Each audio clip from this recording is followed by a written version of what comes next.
গোসল না করায় নরসিংদীতে মাদ্রাসা শিক্ষকের প্রহারে ৭ বছরের শিশু হাসপাতালে ভর্তি।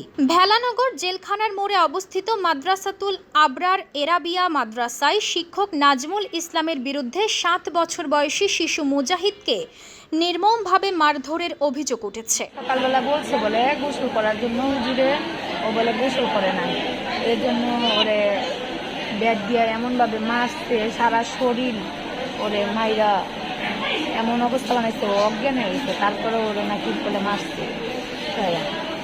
অভিযোগ অনুযায়ী গোসল করতে অনীহা প্রকাশ করায় তাকে বেত দিয়ে পিটিয়ে শরীরের বিভিন্ন স্থানে গুরুতর আঘাত করা হয়। এতে তার শরীরে ক্ষত ও রক্তপাত ঘটে। ঘটনাটি কাউকে না বলতে শিশুটিকে ভয়ভীতি দেখানো হয়েছে বলেও অভিযোগ রয়েছে। পরে শিশুটির বাবা আঘাতের চিহ্ন দেখে বিষয়টি জানতে পারেন। বর্তমানে আহত মুজাহিদ হাসপাতালে চিকিৎসাধীন অবস্থায় রয়েছেন। এ ঘটনায় এলাকায় ক্ষোভ বিরাজ করছে। স্থানীয়রা ঘটনার সুষ্ঠু তদন্ত ও দোষীদের বিরুদ্ধে ব্যবস্থা নেওয়ার দাবি জানিয়েছেন।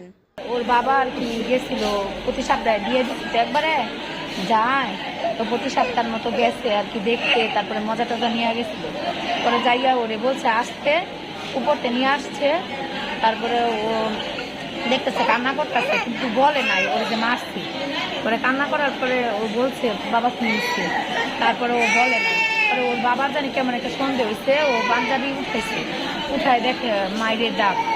তারপরে আরেকটু সন্দেহ জাগলো, ও নাকি পাঞ্জাবি পুরোটাই খুলে নিচ্ছে, খুলে দেখে সারা শরীর বাইরে মানে এমন অবস্থা করছে, ছেলের অজ্ঞান বানাই লাগছে, অজ্ঞান হয়ে পড়ে রয়েছে। তারপরে উঠায় ওরে বলে মারছে, এমন পরিমাণে মারছে।